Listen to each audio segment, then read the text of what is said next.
தாவேக ஆட்சி 5 ஆண்டுகள் நிச்சயம் நீடிக்கும் என முதலமைச்சர் விஜய் சூளுரைத்துள்ளார். தாவேக தலைவரும் முதலமைச்சருமான ஜோசப் விஜய் தலைமையில் தாவேக தோழமை கட்சிகள் உடனான ஆலோசனைக் கூட்டம் கோவளத்தில் நடைபெற்றது. இந்த ஆலோசனைக் கூட்டத்தில் விசிக, காங்கிரஸ், ஐயுஎம்எல் ஆகியவை பங்கேற்றன.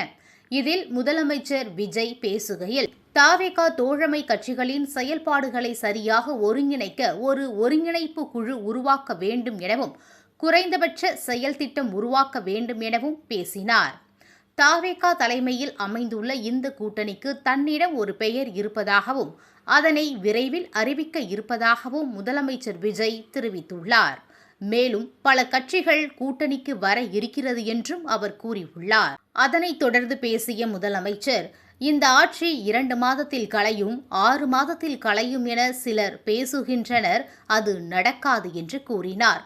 தாவேக ஆட்சி முழுமையாக 5 ஆண்டுகள் நீடிக்கும் என்றும் நம்பிக்கையோடு இருங்கள் என்றும் முதலமைச்சர் விஜய் தெரிவித்துள்ளார்.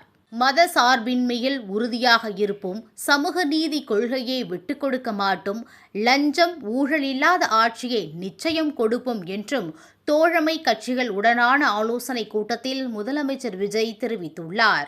திமுக தலைவர் மு.க.ஸ்டாலின் தாவேக ஆட்சி இன்னும் சில மாதங்களில் கவிழும் என்று கூறியிருந்த நிலையில், அவருக்கு பதிலடியாக முதலமைச்சர் விஜய் இவ்வாறு பேசியுள்ளது குறிப்பிடத்தக்கது.